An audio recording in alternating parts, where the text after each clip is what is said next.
To get into the details, we'll start with the link in the chain closest to the capital markets: the mutual fund companies and the asset management divisions of the major banks and brokerage houses. If you were thinking that managing assets was the top priority for these asset management firms, you would be wrong. The top priority has proved not to be managing, but gathering assets. The overwhelming drive among fund managers is for asset size, simply because piling assets on assets results in fees piled on fees. John Bogle. Why? Because fees are what generate profits for the stockholders. These firms are focused more on marketing to gather assets than optimizing returns for investors. Some of the major players actually spend more on marketing than they do managing their mutual funds. In other words, they spend more money to hook you than to take care of your money once you become a client. How do they do this? Any way they can. Let's look at the top 4 ways. By growing their existing funds, often well beyond the size where they can be effectively managed. We'll explore this in depth shortly. By creating new opportunistic funds they think you'll buy, funds which are created to capitalize on the investor fear or greed of the moment. By hiding poor performers, a common practice called survivor bias that shuts down poor performing funds in order to erase that poor performance from the historical record forever. And of course, playing the brand game. A brand is supposed to be a surrogate for value. In financial services, it can be another way of hiding poor performance. Time and again, a tarnished brand goes out and acquires or merges with a better name. E.F. Hutton became Shearson. Shearson became Solomon. I ran out of room here. Then Smith Barney, and now Morgan Stanley Smith Barney. Not to mention that Morgan Stanley was once Dean Witter. How about banking? Prudential to First Union, to Wachovia, and now Wells Fargo. And let's not forget AIG, soon to become Western National. Now let's step back and look at growing assets and adding funds in the context of being a public company. T. Rowe Price was private for over 30 years, with 4 funds considered to be some of the industry's best. They go public in 1986, but you can't gather enough assets with just 4 funds. So in the next 25 years, they add 84 new funds. How did that work out for investors in T. Rowe Price's mutual funds? Not so good. Here's the 10-year record of 5 of their largest funds compared to the S&P 500 index. Certainly not the kind of performance you want to be paying active management fees for. Please take a hard look at this, because we're going to talk about why this happens in just a few minutes. Now let's see how it's working out for T. Rowe Price's stockholders. The stock returned 240% over the 4-year period ending in 2006. This is hardly an isolated case. Here are a few more: BlackRock, Franklin Templeton, and Legg Mason. Over a 5-year period, their company's stock price, by a factor of almost 4 to 1, outperformed their underlying mutual funds.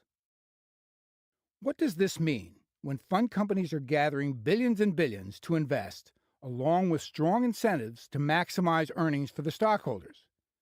It means very large funds and high costs, neither of which are very good for investors. We'll take each one separately. The fact is, size detracts from performance. As size increases, active management becomes increasingly more difficult, and the likelihood of attractive returns is reduced dramatically.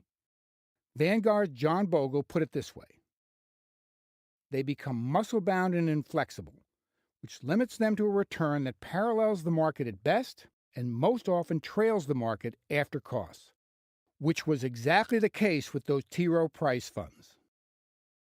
It's all in the mathematics. A billion-dollar fund could expect to find as many as 2,500 stocks of sufficient size to accommodate a meaningful investment.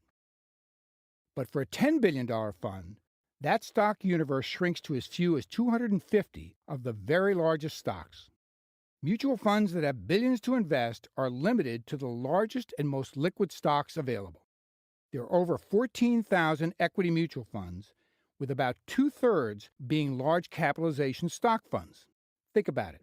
Thousands of funds all vying to pick the winners among those 250 stocks. How hard is that? Very. The total value of the 250 largest stocks exceeds the value of all other stocks in the entire country combined.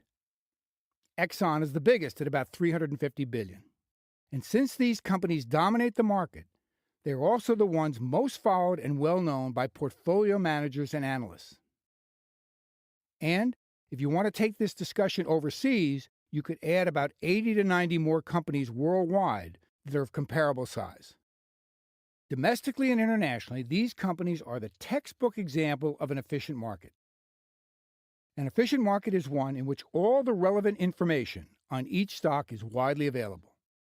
So it's very difficult for any portfolio manager to gain an edge in picking which stocks will rise faster than others, because everyone is acting on precisely the same information at exactly the same time. And when you have billions and billions to invest in the world's most well-known stocks, you have to spread it around so as not to create market impact. And that's why, on average, the biggest funds own about 200 of the largest stocks, which means that investors in very large funds often wind up with the worst of both worlds.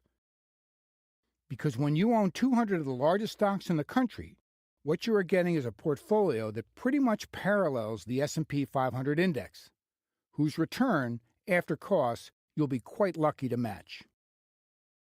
The real problem is you are paying active management fees for a portfolio that you could own at a fraction of the cost. The industry's definition for this kind of active management is called closet indexing. So what are these closet indexers doing for the active management fees they're charging? Closet indexers work around the core, churning the portfolio, most often by overweighting and underweighting whole sectors to try and eke out some kind of positive performance. The whole point here is, when funds get this big, what the portfolio managers try and do is to be just good enough so you don't sell. Look at this. Here is the S&P 500 index over the last 10 years. The blue line is the performance of 30 of the largest large-cap core mutual funds.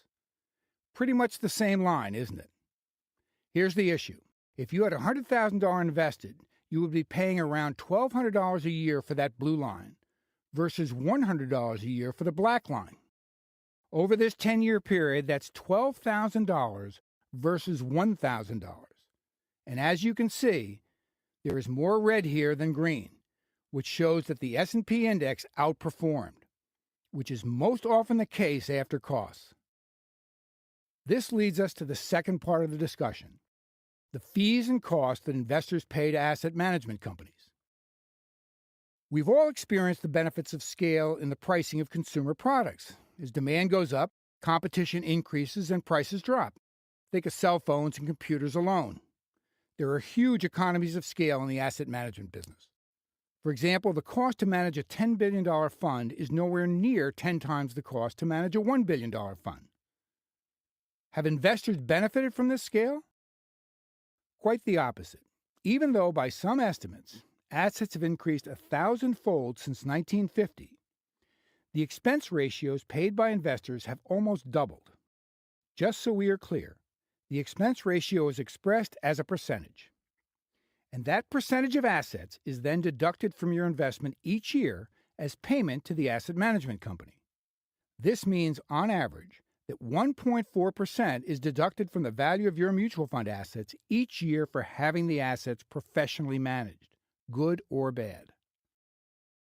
These are the myriad fees and costs inside your mutual fund, most of which you don't see. And this totals up to a lot of friction. As a general rule, the more friction in an investment, the worse it is for the investor. I'm going to stop here and spend some time on 12b-1 fees, because they are a real beauty. 12b-1 fees were adopted in 1980 on the wafer-thin rationale that the fund industry needed help after losing 25% of their assets in the bear market decade of the 70s. The logic was this. Because assets were down to $44 billion from $56 billion in 1972, The industry said it needed to levy a 1% fee on their clients' assets, money that was needed to re-kick their marketing. They argued that more money in the funds would create the needed scale, which in return would reduce fees for the investors. The SEC, with a push from Congress, agreed, assuming that 12b-1 fees would go away after scale was achieved. Not exactly. $10 trillion plus in assets, pretty good scale from $44 billion. Not only have they not gone away, but today there are almost 12,000 funds that are charging 12b-1 fees between 1/4 and 1%. And last year that amounted to $13 billion, which indicates that 12b-1 fees have achieved an impressive scale all their own, and only 5% of that $13 billion was used for the intended purpose of marketing. The rest has morphed into an ad hoc sales charge used to pay distributors and advisors for pushing the funds. Okay, so how much does all this friction cost? The median actively managed mutual fund has costs of 2.6%, which include trading and other transaction costs, but do not include sales loads, advisor fees, or the tax burden from portfolio turnover. And you don't see them this way on your statements. Portfolio turnover accelerates taxes. The average mutual fund turns over the value of the portfolio more than 100% per year. This increases costs by an additional 1%. Total cost after tax, 3.6%. If your return were 10%, 3.6% in costs would reduce that after-tax return to 6.4%. That's a 36% haircut. A 5% return, a 72% reduction. Now ask the question, how many portfolio managers of those huge large-cap mutual funds are talented enough to overcome this kind of handicap? Another way to ask the same question is, do investors get what they pay for?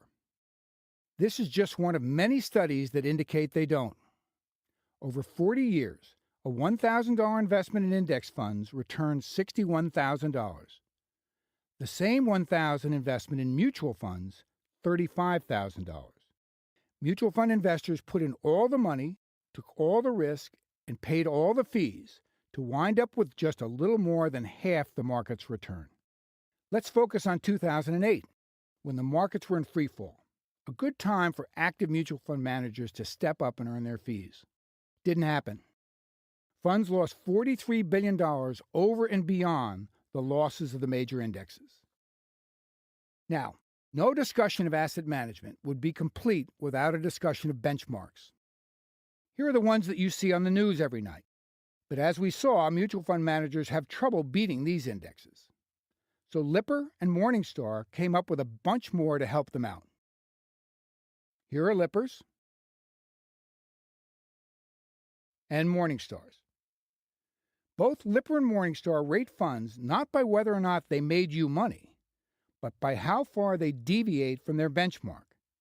And as you can see, they produce plenty of benchmarks, so every mediocre mutual fund manager has a place to hide. Lipper Leaders and Morningstar Stars imply that they're supposed to help you pick a good investment. What they really do is to serve an important marketing function for the mutual fund companies, who use them in their advertising to entice you to buy. In reality, they have become a textbook recipe that encourages investors to chase performance and buy high. And because financial advisors direct about 80% of all the assets that go into mutual funds, in most ways they, the advisor, not you, are the real client of the mutual fund companies. And that's why they advertise directly to advisors with the message to use Lipper and Morningstar ratings as a sales tool. This became so pervasive at one point that 95% of all mutual funds sold had a 4 or 5 star Morningstar rating.